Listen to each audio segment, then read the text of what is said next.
I've definitely been a lot more inspired lately in conquering fear. You know, I think I read something by Dean Potter. It loosely, I could loosely quote it, like I don't remember exactly, but I think he said something like, proceed directly in the direction of your fears, something like that. And I've been applying that, like mental pursuits seem to be way more satisfying than just pulling really hard on rock and doing something really hard. Obviously, I'm training really hard so that I can push the boundaries even more because I don't want to climb 5'6". That's just really tall. And I don't know. I guess at that point, it's not a mental battle, right? I guess what happens is there's this crossroads between what you're physically capable of and what you're mentally capable of. And if you're kind of like at that crossing point, or you go beyond it on either the mental side or the physical side or what have you, I think that's like the biggest victory in climbing, or I guess in anything in life, really, just pushing that boundary. Yeah, lately I've had like a really different outlook on climbing.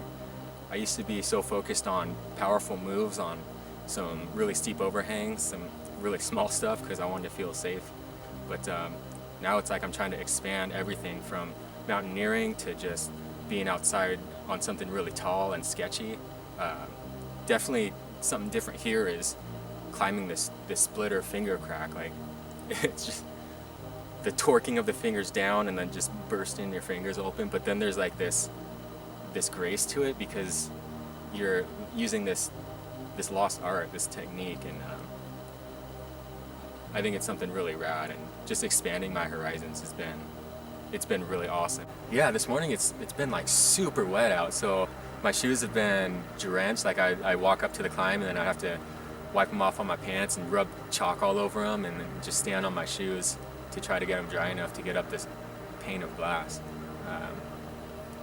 Nonetheless, like I'm still gonna climb it. Like I'm not gonna drive out here. It's my last day in Yosemite. I'm not just gonna be like, oh, the weather's bad or it rained, so I can't climb. No, come on, like let's get this thing done. Yeah, I definitely came out here a little too psyched and amped. Like I had this mindset that I could do it real quick, and I ended up just pulling really hard on the finger locks and then the side pulls, and I was actually getting pretty pumped out at the top. But I was literally just muscling through this thing, and I did it a few times, and it caused some mistakes, and I definitely took some big falls. It was pretty freaking rad. I had to tumble out of it, but I just had to like relax and really think about what I'm trying to focus on in climbing, and that's really just the confidence in the movement, the flowiness, knowing that the next placement you do is going to be solid. So once I just kind of like sat down and relaxed and really tried to lock that in, it got really smooth, and every move felt just right, and I just kind of cruised to the top, and it was definitely satisfying to just validate everything that I've been working on in terms of having that smooth and that smoothness and confidence in it. So definitely super psyched. Some of the best things I've done outside in terms of climbing are they're more of a mental battle than a physical one. I mean, yeah, climbing super hard things and you try really hard and you make it to the top, that's really cool. But there's something about overcoming that mental aspect, like, oh crap, like I could really get busted up or die, and then I think something kind of takes over when you find this flow and this smoothness, and you almost forget that there is this impending doom below you or beneath you, because you become so focused on what's right in front of you. And there's like this threshold you reach, like you're low to the ground and you're like, well crap, this could kind of hurt my leg, and you start to get a little bit higher, and then you're like, well, I can still bail if I got a shot.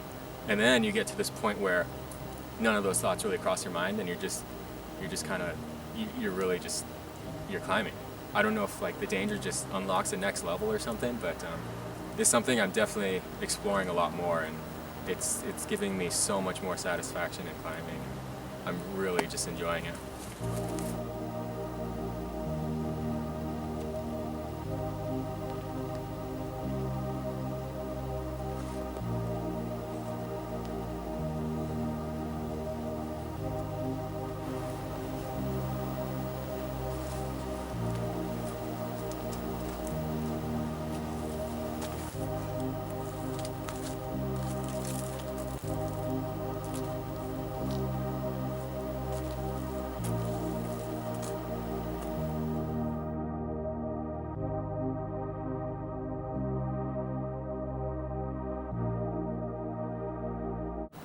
just to add to the thrill of it, I don't like to bring a crash pad. I mean, I got my shoes on the ground, right? That'll check my fall, right? Whatever.